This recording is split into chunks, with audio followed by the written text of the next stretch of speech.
C'est peut-être le summum de la science planétaire. Sommes-nous seuls dans l'univers? C'est une question à laquelle nous devrions répondre. Nous n'avons pas vraiment de définition de la vie. Mais quand je la trouverai, je m'en rendrai compte tout de suite. La vie peut prendre des formes très diverses. Et je crois que nous pourrions trouver ailleurs des choses passionnantes. Sommes-nous une planète unique ou la vie existe-t-elle au-delà de la Terre? Des spécialistes de ce domaine révolutionnaire qu'est l'astrobiologie se sont réunis pour résoudre ce mystère.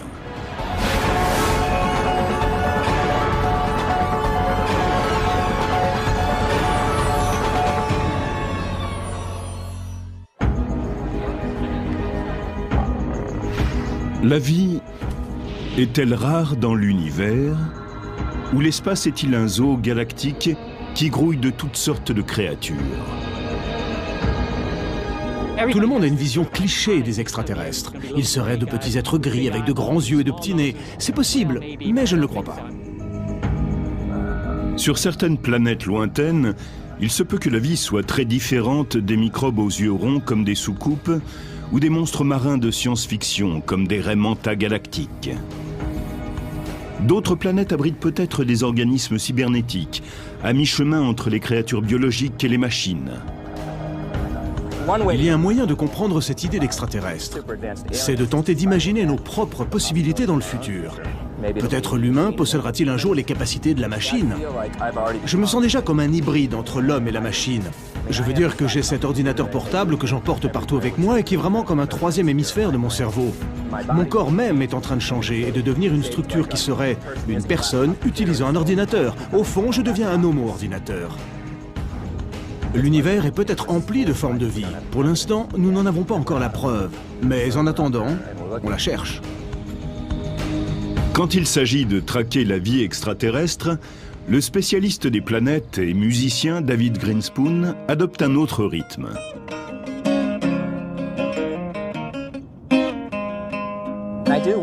Je me demande si ces formes de vie extraterrestres feront de la musique ou quelque chose dans ce genre. Au fond, la musique, ce sont des ondes et des rythmes. Et cela correspond à la nature de notre univers. On y trouve une certaine musicalité simplement dans le fait que tout est vibration, ondes, rythme et modulation.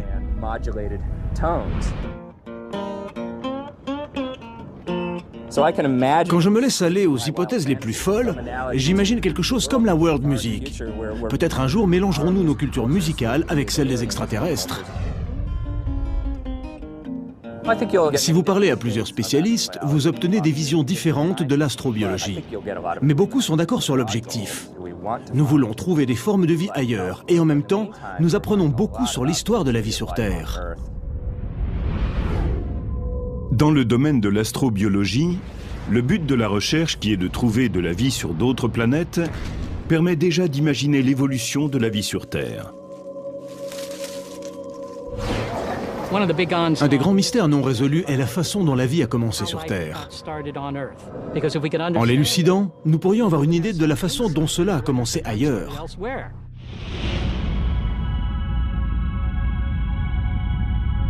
La Terre est en orbite dans ce que nous appelons une zone habitable.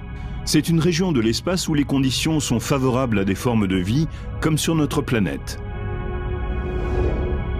Nous sommes juste à la bonne distance du Soleil, si bien que nos océans ne s'évaporent pas.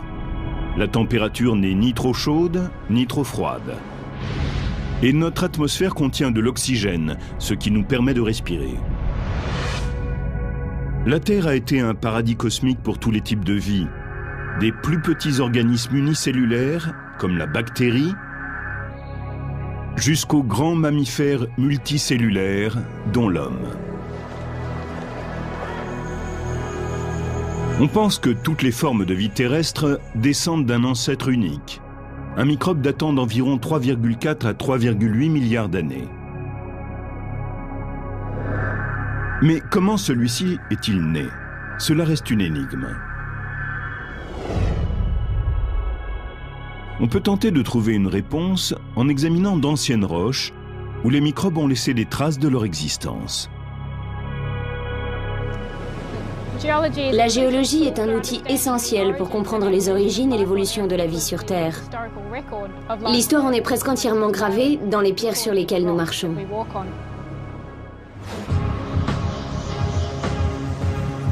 Pour découvrir les origines de la vie, la géologue Abigail Allwood n'a pas eu besoin d'aller beaucoup plus loin que son jardin. Dans la région du Pilbara, en Australie occidentale, on trouve certaines des plus vieilles pierres de la planète. Elles ont près de 3,5 milliards d'années. Dans le Pilbara, on trouve des pierres du début de l'Archéen qui ont survécu jusqu'à nos jours. Il y en a plusieurs groupes qui renferment les indices possibles d'une forme de vie. La Terre existe depuis environ 4,6 milliards d'années. Mais la plus grande partie de la surface originelle a disparu à cause des mouvements tectoniques et de l'érosion. La croûte extrêmement épaisse du Pilbara lui a permis de résister à ces processus géologiques destructeurs. Le Pilbara n'a pas été trop affecté par le mouvement des plaques tectoniques. Les pierres sédimentaires sont prêtes à ce que nous interprétions leurs marques. Il y a également des pierres sédimentaires du même âge en Afrique du Sud. Mais jusqu'à présent, il semble que le témoignage fossile du Pilbara soit plus riche.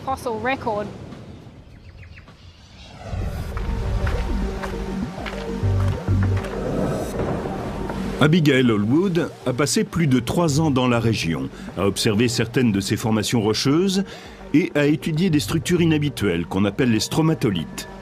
Ce sont des fossiles d'organismes datant de 3,5 milliards d'années. Je me suis rendu compte que nous avions là des vestiges d'un ancien récif microbien. Il ne s'agit pas ici d'un récif de corail comme nous en connaissons, mais d'un récif de stromatolithes, des structures formées par de micro-organismes.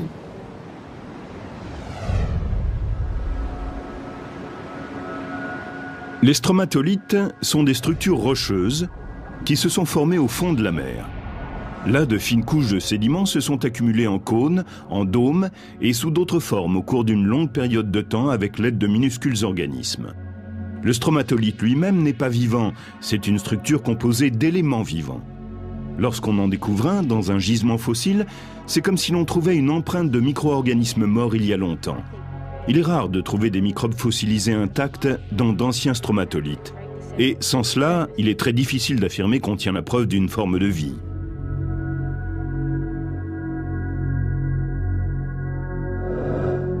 Mais dans ce cas-ci, Abigail Allwood s'est aperçue que les stromatolithes de Pilbara étaient en fait biologiques.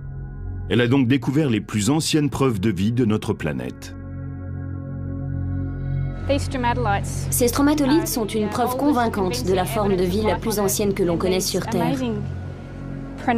Vous voyez là l'ancien plancher marin. Ces structures coniques incroyablement marquées ne ressemblent en rien aux ondulations qu'on s'attendrait à voir au fond de la mer, où il n'y a pas de forme biologique. On pense que ce sont des stromatolithes, des structures sédimentaires formées par les micro-organismes qui vivaient à l'interface entre le sédiment et l'eau. Abigail Allwood a utilisé les techniques de la géologie pour comprendre dans quel environnement ces organismes fossilisés pourraient avoir vécu il y a environ 3,5 milliards d'années.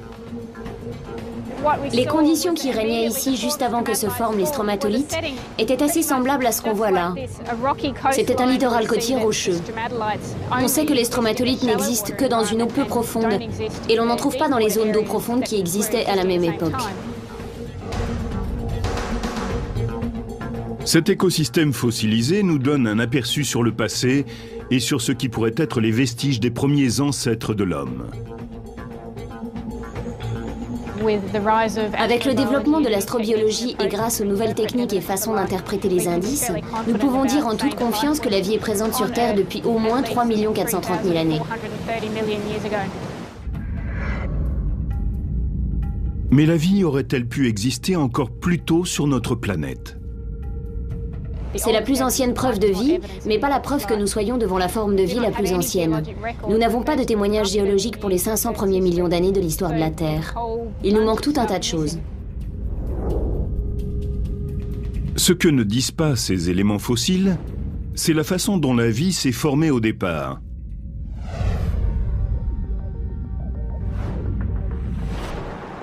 Nous autres, humains, sommes des descendants de poussière d'étoiles. Il y a 4,6 milliards d'années, des débris stellaires ont créé de vastes nuages de gaz à l'intérieur du système solaire. Ces nuages gazeux ont donné naissance à des particules de poussière qui se sont agrégées et ont été entraînées à former de gros amas de pierre et de glace, les astéroïdes et les comètes. Au cours de millions d'années, ces objets sont entrés en collision et se sont réunis pour former des planètes, dont la Terre. Durant cette phase de bombardement, la Terre était un monde d'eau, chaud et toxique. Mais au cours de cette période instable, la vie a pu naître sous la surface de la mer, dans des fissures hydrothermales qui se sont formées près des volcans. Là, les éléments chimiques et l'énergie de l'atmosphère auraient amené la création d'un cocktail d'acides aminés qui sont les éléments essentiels de la vie. Une des hypothèses les plus répandues est que la vie s'est développée autour d'une fissure hydrothermale, parce qu'il y régnait des conditions particulières. On y trouvait une eau plus profonde qui offrait une protection contre les impacts. Un environnement d'eau plus profonde aurait été peu sûr pendant la période de fort bombardement. Mais pour l'astrobiologie, la question essentielle est où est apparue l'étincelle qui s'est emparée de la matière inerte pour la changer en matière vivante? Chris McKay est un géant dans le domaine de l'astrobiologie. Ce savant de la NASA a passé plus de 25 ans à tenter de décoder l'origine de la vie sur Terre et de la découvrir aussi ailleurs. Il y a tout un tas de théories qui suggèrent que tout ce qui est nécessaire à la vie aurait été créé ici sur Terre. Ainsi, le matériau organique qui a donné naissance à la première forme de vie pourrait avoir été produit quand des éclairs ont frappé notre planète. Une autre théorie est que les composés organiques à l'origine de la vie n'ont pas été créés sur Terre, mais y sont venus. Les comètes, par exemple, pourraient être une source d'éléments organiques, tout comme des météorites issus de Mars ou un astéroïde en train de chuter. Le matériau brut aurait été importé, mais la vie se serait développée sur place. Il y a encore une autre théorie selon laquelle les éléments organiques n'auraient pas seulement suscité la vie, mais l'auraient ramenée de l'extérieur. Nous ne savons pas laquelle choisir entre ces trois possibilités. Toute vie sur Terre se construit à partir d'éléments essentiels, parmi lesquels le carbone, l'hydrogène, l'oxygène, le nitrogène, ainsi qu'une vingtaine d'autres. Mais il s'avère que les éléments fondamentaux sont l'eau et le carbone. Nous connaissons bien le carbone et l'eau en biologie. Cela semble être les meilleurs éléments pour que cela fonctionne. Les savants pensent que pour avoir une chance de découvrir une forme de vie extraterrestre, il faut rechercher des traces de carbone et d'eau sur les planètes de notre système solaire. Mercure et Vénus sont trop proches du Soleil pour garder l'eau sous forme liquide ou posséder une atmosphère comme celle de la Terre. Mais qu'en est-il de Mars, la quatrième planète à partir du Soleil? De même qu'on étudie les plus anciennes preuves de vie sur Terre, on pourrait le faire sur Mars. Nous avons des indices sérieux qui indiquent que par le passé, Mars aurait été plus hospitalière, plus humide et plus chaude, et qu'elle avait une atmosphère. Aujourd'hui, Mars ressemble à un désert de poussière rouge. Son atmosphère est tellement mince que de l'eau liquide gèlerait et s'évaporerait en même temps. Mais un examen topographique nous fait découvrir des calottes polaires gelées, des rigoles et des volcans, dont le mont Olympe, le plus vaste du système solaire. Ainsi pourrait-il encore exister de l'eau liquide sous la surface, là où les températures sont plus chaudes.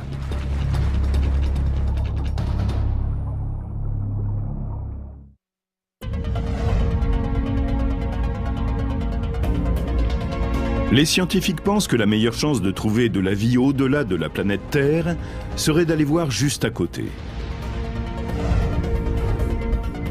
Mars, la quatrième planète à partir du Soleil, abrite peut-être de l'eau liquide sous sa surface, un excellent indice pour trouver de la vie.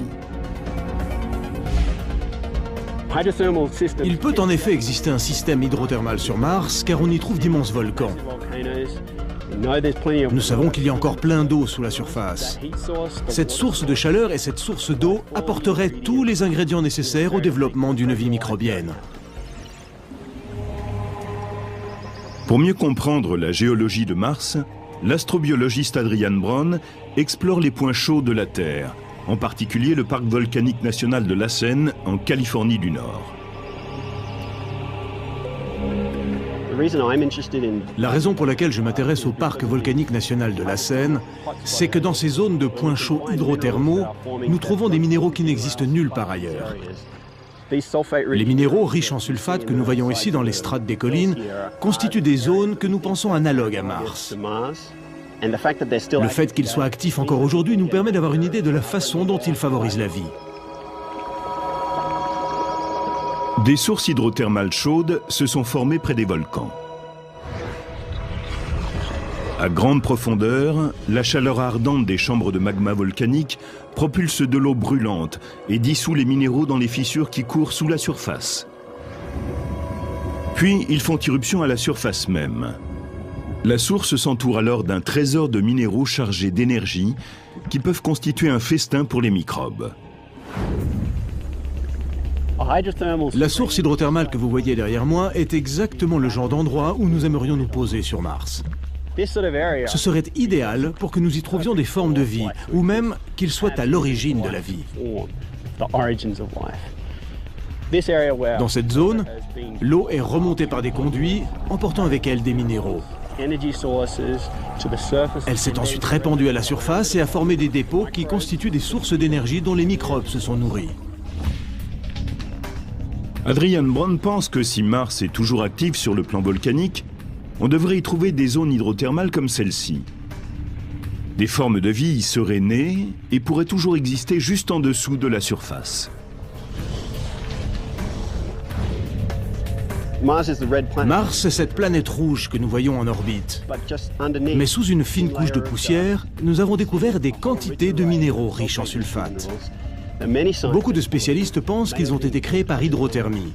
Or, nous voyons des minéraux très semblables dans les roches des collines qui nous entourent, ici, à Lassen.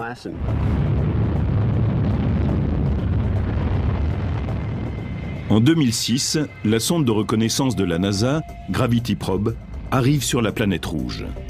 Elle est équipée d'un spectromètre, le Compact Reconnaissance Imaging Spectrometer for Mars, plus connu sous l'acronyme CRISM. Cet appareil va révolutionner notre vision de la planète. À l'aide de lumière visible et infrarouge, cet instrument a scanné une preuve d'eau liquide ancienne dans Valles Marineris, un immense réseau de canyons tracé à la surface par le volcan du mont Olympe. Cette zone contient de nombreux dépôts hydrothermaux.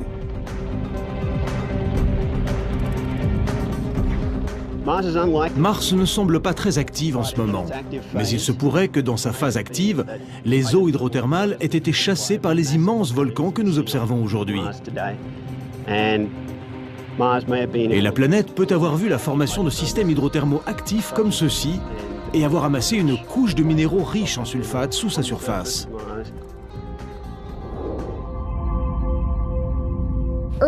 Au début, Mars était plus habitable qu'aujourd'hui. La planète s'est refroidie et elle est maintenant trop froide et trop sèche pour favoriser la vie. Donc, s'il y a eu de la vie sur Mars, elle n'est probablement plus à la surface. Elle pourrait avoir migré sous le sol, dans des zones favorables. La chercheuse Jennifer Eldman est elle aussi en quête de formes de vie sur Mars. Elle tente déjà de comprendre comment, sur Terre, des organismes microscopiques survivent dans des environnements extrêmes. Mais elle ne s'intéresse pas aux points chauds de notre planète. Elle traque la vie dans les endroits froids. En ce moment même, dans le parc volcanique de Lassen, nous observons les dépôts des névés et nous nous y intéressons tout particulièrement parce qu'ils contiennent des algues. À la fin du printemps et de l'été, ils se colorent de rouge. Ces bandes écarlates sont en vérité des algues. Il y a de la vie dans ces névés. Nous étudions les conditions favorables au développement de l'algue des neiges et avec ces résultats, nous nous tournons vers les banquises de Mars et nous regardons si le même type de conditions pourrait exister sur la planète rouge.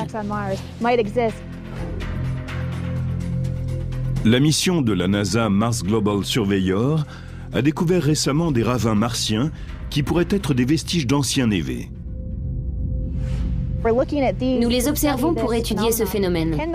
Ces névés pourraient-ils fondre, générer de l'eau liquide et peut-être créer des environnements favorables à la vie? Pour mieux comprendre les névés de Mars, Jennifer Heldman mène des expériences au parc volcanique de la Seine. Voici notre installation pour mesurer la température et la lumière à travers le névé. Nous utilisons cet équipement pour mieux comprendre les conditions physiques qui règnent à l'intérieur du névé et qui favorisent la survie de l'algue des neiges. Cet hiver, cet endroit sera complètement enseveli sous la neige. Aussi, avons-nous placé des capteurs sur ce poteau. Nous avons des détecteurs d'humidité ici et là. Ces petits instruments sont des détecteurs de température. Et au sommet, nous avons un détecteur de lumière qui mesurera l'ensoleillement. Et en bas ensuite, ici dans le seau, nous avons un indicateur de précipitation qui mesurera la quantité d'eau liquide qui traversera le seau. Les algues des neiges que nous avons vues prospèrent dans cet environnement difficile. Elles se plaisent à 0 degré Celsius et sont heureuses lorsque la lumière est faible. Elles apprécient la nourriture qui est pauvre dans le névé. Une fois que nous aurons compris ce qui crée les conditions favorables à la vie ici, dans le névé de la Seine, nous ferons des études sur les névés de Mars. Et si nous observons les mêmes conditions là-bas, nous pourrons nous poser la question suivante. Si les névés terriens sont propices à la vie, les névés martiens ne pourraient-ils l'être aussi ? Sur Mars, à côté des ravins, 2 grandes régions polaires pourraient aussi abriter des formes de vie. Le 4 août 2007, la NASA a lancé la sonde spatiale Phoenix Mars Lander. Après son arrivée sur la planète en juin 2008, elle a prouvé l'existence de pôles glacés. À bord du vaisseau, les bras robotiques ont creusé des tranchées dans les couches d'eau gelées pour voir s'il s'y trouvait des composés organiques, éléments constructeurs de la vie. Nous pourrions aller dans les régions polaires de Mars, forer dans la glace et relever des organismes qui sont morts. Ils ont été bombardés de radiation.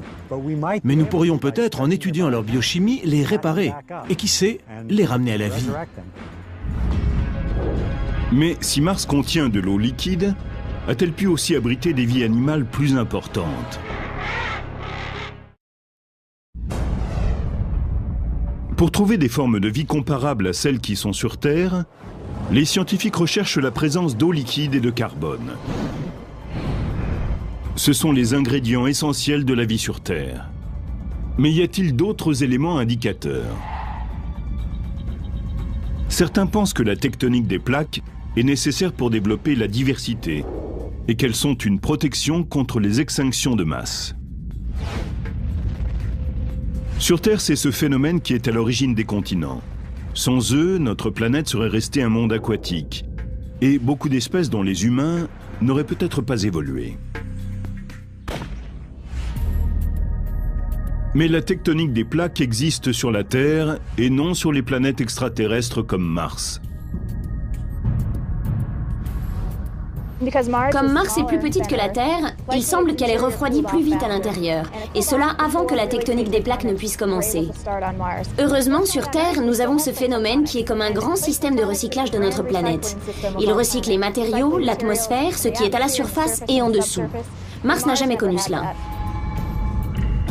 La tectonique des plaques permet à la Terre de connaître des températures modérées, car elle recycle les éléments chimiques et assure ainsi un volume de dioxyde de carbone uniforme dans notre atmosphère. Privée de ce phénomène, Mars n'a pas pu avoir la constance de la Terre. Elle a peut-être développé des conditions habitables, connu une vie multicellulaire complexe qui a disparu par la suite, parce qu'elle ne disposait pas de ce potentiel à long terme que la tectonique des plaques assure à la Terre. Les plaques tectoniques peuvent indiquer la présence d'une vie, comme sur Terre. Mais certains indices suggèrent qu'il pourrait exister un autre type de vie sur un satellite du Grand Seigneur des Anneaux.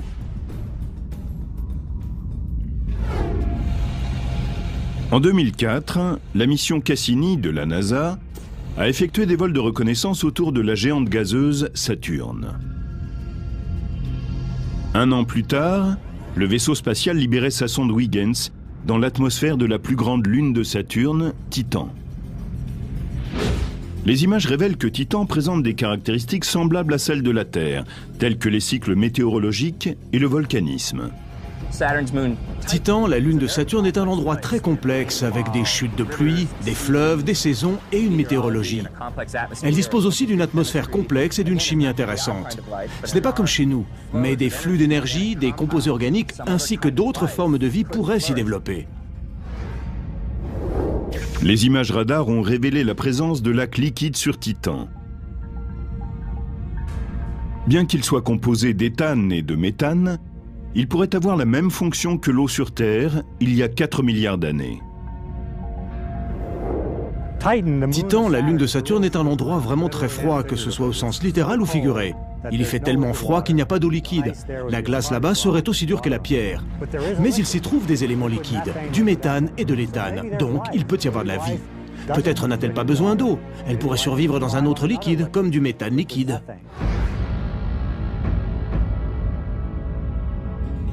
La température de Titan est de moins 183 degrés Celsius.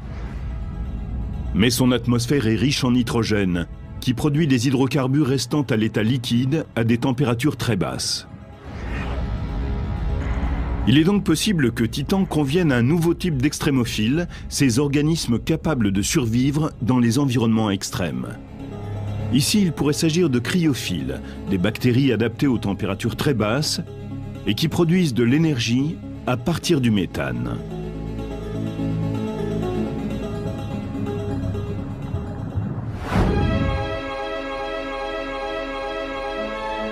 Chris McKay en a observé sous les lacs couverts de glace de l'Antarctique. Certains organismes vivent au fond de ces eaux. Leur activité biologique y a créé une zone privée d'oxygène, mais riche en molécules organiques comme le méthane.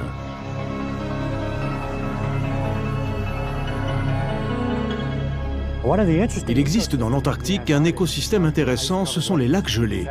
Ils sont recouverts en permanence d'une couche de glace d'environ 2,50 m d'épaisseur. Sous la glace, il y a de l'eau sous forme liquide. Il n'est donc pas surprenant qu'on y trouve des algues et des bactéries.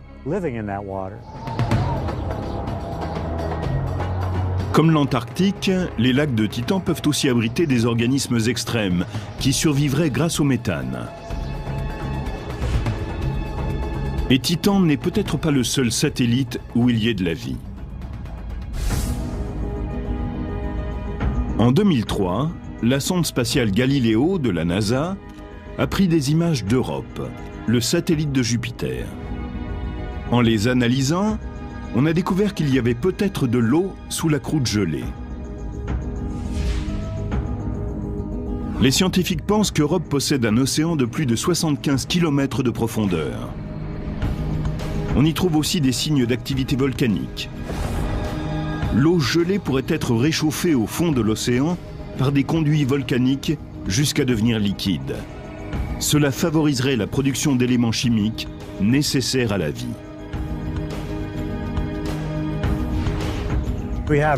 Nous avons des preuves très convaincantes qui montrent que sous la surface glacée, il y a un océan, de l'eau et peut-être de la vie.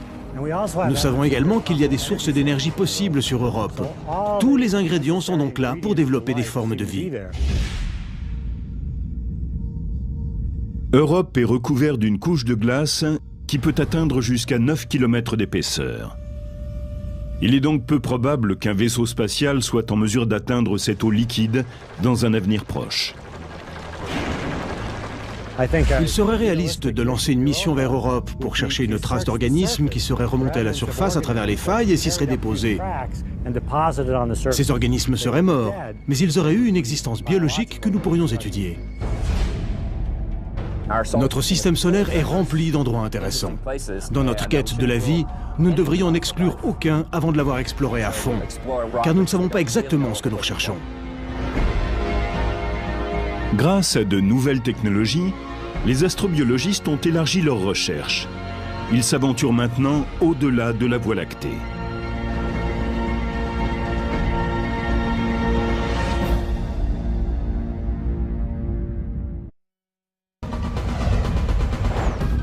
L'astrobiologie repousse les frontières de la science moderne. Les chercheurs disposent maintenant d'outils qui leur permettent de localiser les exoplanètes, car il existe des planètes, comme la Terre, en dehors de notre système solaire. Les exoplanètes doivent réussir plusieurs tests avant d'être susceptibles d'abriter une forme de vie. Et plus important encore, elles doivent être dans la zone habitable d'une étoile centrale, comme le Soleil, pour posséder de l'eau liquide. Notre étoile est juste comme il faut. Elle n'est ni trop chaude ni trop froide et nous sommes juste dans la zone idéale pour qu'une forme de vie puisse se développer. En 2008, la NASA décide de lancer le télescope spatial Kepler pour rechercher des exoplanètes de la taille de la Terre. Il est équipé d'instruments capables de détecter ces exoplanètes en mesurant le changement de la courbe lumineuse d'une étoile, changement qui intervient lorsqu'une planète passe entre l'étoile et le vaisseau spatial. Geoff Marcy est l'un des plus grands chasseurs de planètes du monde. Nous estimons qu'il y a 50 milliards, ou peut-être 60 milliards de planètes comme la Terre, rien qu'à l'intérieur de notre galaxie, la Voie lactée.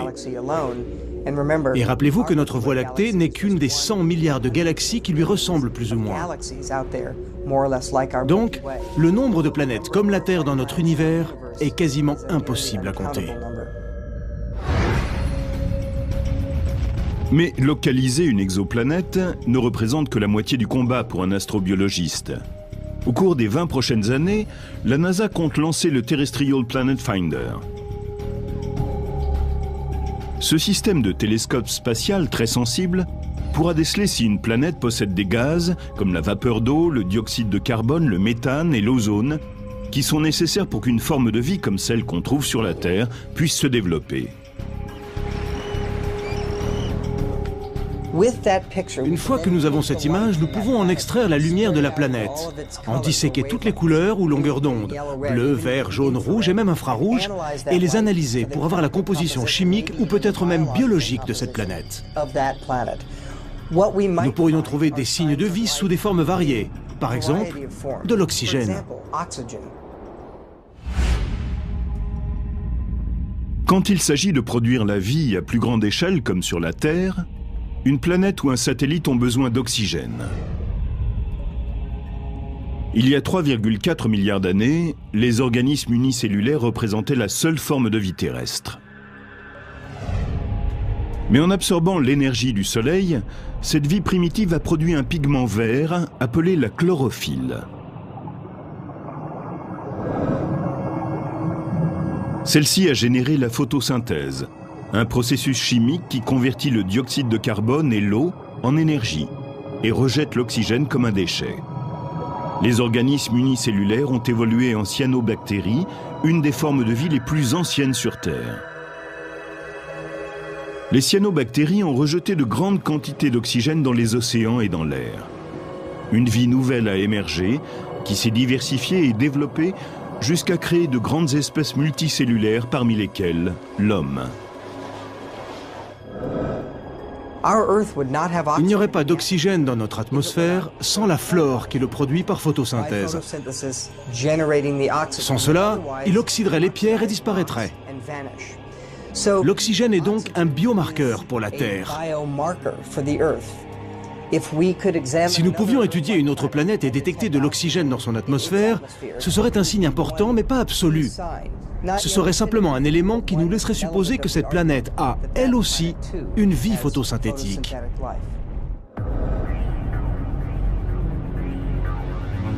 Au centre de recherche EMS de la NASA, l'astrochimiste Lee Babbitt et ses collègues cultivent sous serre des écosystèmes contenant de l'oxygène. On trouve souvent dans les sédiments boueux et sableux qui se trouvent à la surface d'eau hypersalée ou sur des plages calcaires, des assemblages complexes de microbes qu'on appelle des réseaux microbiens. Ce sont les écosystèmes vivants les plus vieux que nous connaissions sur Terre.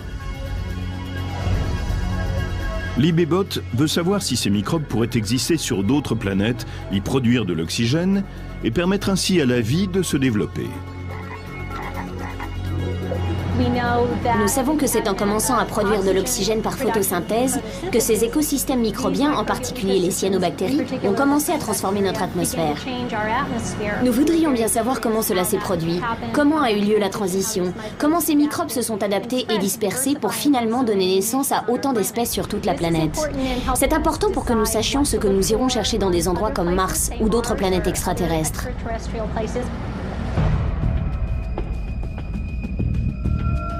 Si la vie existe à l'autre bout de notre galaxie ou dans d'autres galaxies lointaines, sera-t-elle semblable à celle que nous connaissons sur Terre? Sur Terre, toute vie contient de l'ADN, une longue chaîne de molécules qui est comme son empreinte digitale.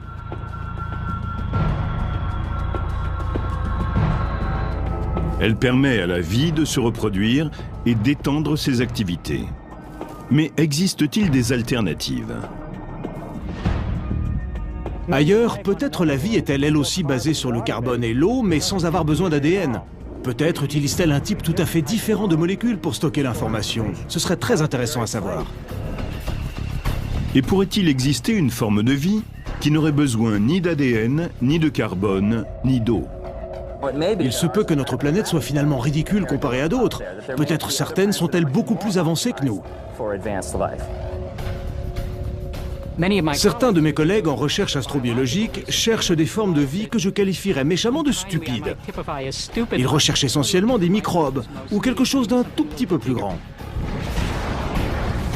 Certains astrobiologistes sont impatients de vivre une rencontre du troisième type, avec quelque chose d'un peu plus grand qu'un microbe.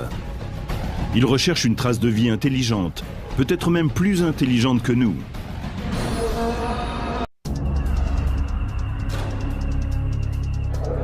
Cette quête va au-delà du royaume des bactéries visqueuses.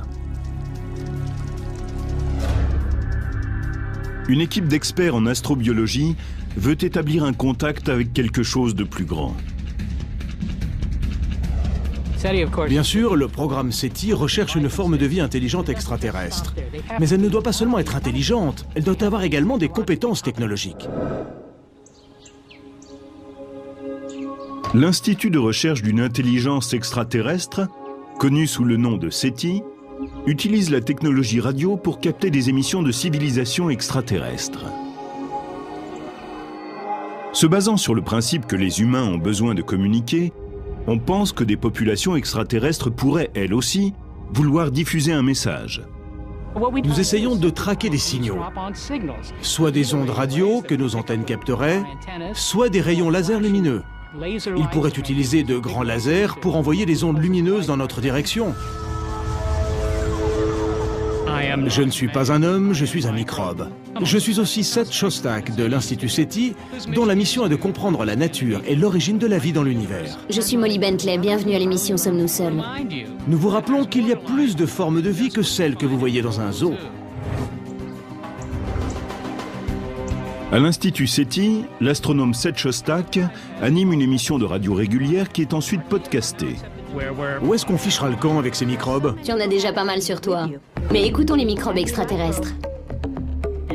Shostak diffuse des informations scientifiques destinées aux terriens, aussi bien qu'à d'autres civilisations avancées qui auraient l'idée de l'écouter. Merci d'être avec moi aujourd'hui, Cynthia Phillips. Nous aimons tellement la radio que nous avons démarré une émission hebdomadaire. Et nous diffusons largement maintenant. Beaucoup de gens s'intéressent à SETI, parce que tout le monde s'intéresse aux extraterrestres, de même que tout le monde s'intéresse aux dinosaures. Les gens aiment ça, c'est tout. Nous tentons de profiter de cet intérêt pour les mener vers des sujets scientifiques et technologiques plus vastes. Le SETI cherche à capter des signaux depuis les années 1960, mais E.T. n'a pas encore fait signe. Ce silence a entraîné un certain scepticisme. Nous allons trouver de nombreuses planètes avec de la vie. Je suppose que l'intelligence sera rare et qu'elle ne sera pas semblable à l'intelligence humaine. Ils ne seront pas intelligents de la même façon que nous. Mais ce sera exceptionnel. Ça, c'est mon intuition. Les extraterrestres ne peuvent venir ici plus vite que la lumière, les lois de la physique ne le permettent pas. Cela signifie que depuis que nous émettons, disons environ 60 ans, il n'aurait pu arriver que d'une planète qui serait à moins de 30 années-lumière. Et il y a assez peu de planètes à l'intérieur de cette distance.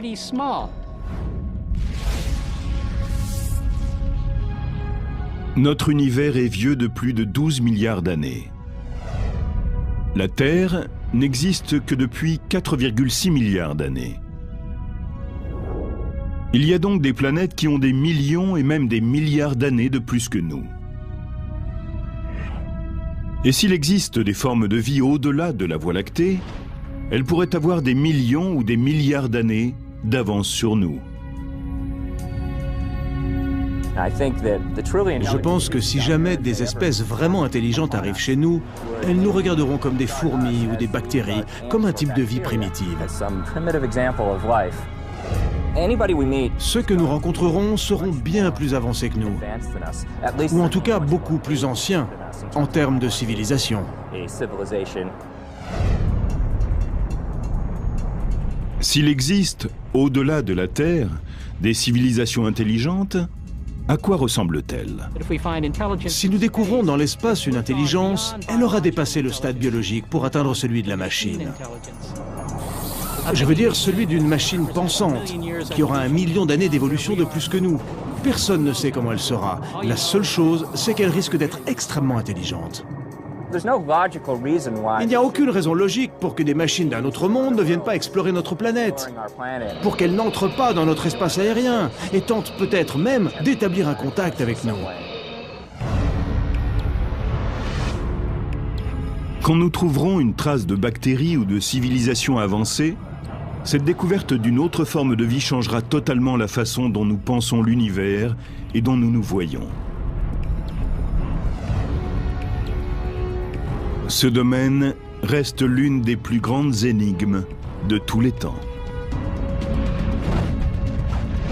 Quand nous trouverons enfin une forme de vie extraterrestre, nous découvrirons un vrai zoo. Toutes sortes de façons de coder l'information, de fabriquer des molécules et de provoquer ce phénomène qu'est la vie. Les gens qui travaillent dans ce domaine sont des geeks, des fous, des passionnés. Et si nous établissons un contact avec leurs homologues extraterrestres, nous pourrons nous amuser à discuter d'équations avec eux, mais nous aurons besoin d'autres formes de communication. Nous ne vous connaissons pas, mais je vous remercie par avance d'établir un contact avec moi. Je suis Seth Shostak de l'Institut SETI et je suis à l'écoute.